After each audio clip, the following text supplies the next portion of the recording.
جو ہے اس میں مختلف مسائل ہوتے ہیں جو اکثر لوگوں کو علم نہیں ہوتا.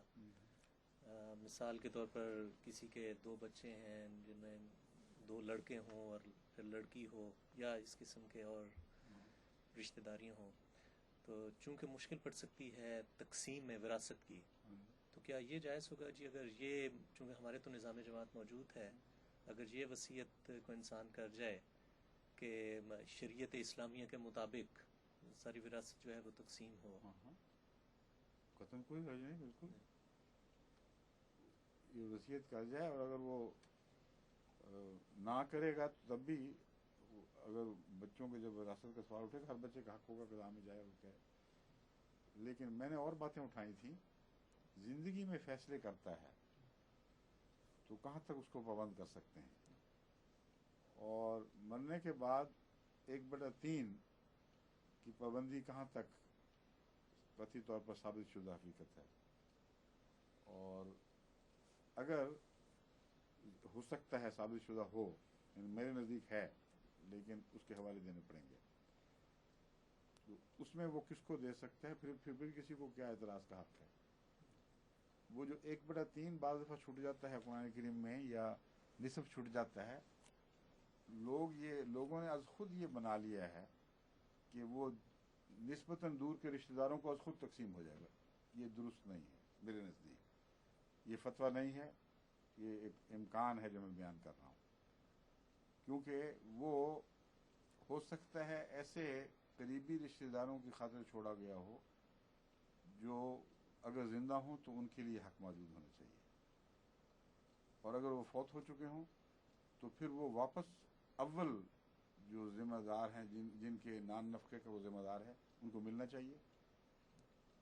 ان کو چھوڑ کر جب یہ استنباط در استنباط کرتے ہوئے کہیں سے کہیں نکل جاتے ہیں تو ایسی صورتیں پیدا ہو جاتی ہیں جو طبعاً فطرت انسانی کے خلاف ہیں. ایک کیس جس کی ایک بیٹی ہے صرف، اور اس کے بھائی ہیں 2 موجود یا 3. اب وہ اگر فوت ہو تو ان کے فتوے کی روح سے بیٹی کو نصف سے زیادہ نہیں مل سکتا، اور بھائیوں کو اس کے جو دوسرے خاندان کے ہیں اس کو باقی نصف مل جائے گا.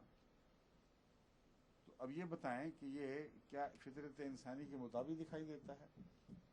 ایک شخص مر جاتا ہے، اس کی بیوی ورثہ پاتی ہے اس سے، اور اس کی اپنی اولاد ہے بیٹی جو جس کا وہ ذمہ دار تھا، اور جو اس پہ سب سے زیادہ حق رکھتی ہے، اپنی زندگی میں جو چاہے خرچ کرے. بیوی کے بھائیوں کی مجال نہیں تھی کہ کوئی دخل دیں، وہ اس کے سالے ہیں. اب وہ بیوی فوت ہو باپ کے بعد تو وہ سالے جو ہیں وہ اس کے خاوند کی چھوڑی ہوئی جائیداد جس سے اس نے ورثہ پایا تھا اس میں آدھے کے حقدار قرار دے دیے جائیں گے کہ صرف ایک لڑکی تھی اس لیے. یہ سوچنے والی باتیں ہیں. قرآن کریم فطرت کے مطابق ہے، اور قرآن کریم میں جہاں گنجائشیں ہیں وہاں فطرت کے پیش نظر رکھتے ہوئے اگر اس کا ایسا حل ہو جس میں تضادات نہ پیدا ہوتے ہوں تو وہ زیادہ قابل قبول حل ہے بنسبت دوسرے کے جس میں تصادم ہوتا ہو فطرت انسانی سے جو خدا نے خود پیدا فرمائی ہے. اور میں نے جو مثال دی ہے بڑی واضح ہے، اور بالکل یہی فتویٰ ہماری جماعت میں بھی رائج ہوا ہے کہ ایک شخص ہے، وہ اپنی زندگی میں اس کے سالوں کا اس پر کوئی حق نہیں ہے سوائے اس کے کہ وہ گھر میں آئے، مہمان نوازی کرے، تھوڑا بہت خدمت کر دے، اور وہ بیوی کے حق میں جائیداد چھوڑ کر مر جاتا ہے، اور بیوی کی ایک ہی بیٹی ہے. اگر بیوی مرے تو آدھی جائیداد سالے چھین کے لے جائیں گے، اور اگر سالہ نہ ہو اور ایک ہی بیٹی ہو تو پھر وہ سب کچھ وہ لے جائے گی یا نسبتاً دور کے رشتہ دار لے جائیں گے.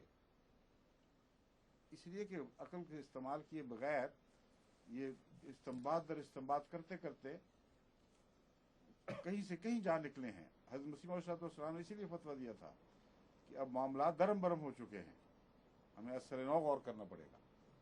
1300-1400 سال کی زور آزمائی کے نتیجے میں جو بنیادی واضح روشنی والے اصول تھے ان سے ہٹ کر کئی دھندلکوں میں، اندھیروں میں داخل ہو چکے ہیں فقہا. ہمیں ان کو کھینچ کر واپس روشنیوں میں لانا ہوگا، اور چاہے دنیا جو مرضی کہے لیکن قرآن کی تعلیم کے اوپر یہ اعتراض نہیں پڑ سکتا کہ یہ فطرت کے خلاف ہے. سمجھ میں؟ لیکن یہ ابھی سب ویسے ہیں. لوگوں نے کئی مجھے احتجاجی خط بھی لکھ لے، مجھے پتہ ہے، اور فقہا بھی لگے ہوں گے اپنے ڈھونڈنے کے لیے فلاں فقیر نے یہ کہہ دیا تھا. مگر میں تو مصر صلی اللہ علیہ وسلم کے دو رہنما اصولوں کا قائل ہوں کہ قرآن کو عزت دو، اور جو قرآن کی عزت کے خلاف استنباط کرتے ہو وہ درست نہیں ہے. اور دوسرا یہ حضرت مصر صلی اللہ علیہ وسلم نے فرمایا ہے کہ اب معاملات سب دربر ہو چکے ہیں، نئی روشنی تمہیں خود حاصل کرنی پڑے گی. اس لیے وہ جو پہلے فتوے تھے کہ اگر نہ ہو تو امام ابو حنیفہ کے پیچھے چلے جاؤ، وہ معاملہ اور ہو گیا. اب یہ آخری فیصلہ آ چکا ہے کہ بہت الجھنیں پیدا ہو گئی ہیں، اس لیے تم دوبارہ استنباط کرو. اچھا جی، السلام علیکم. خدا حافظ.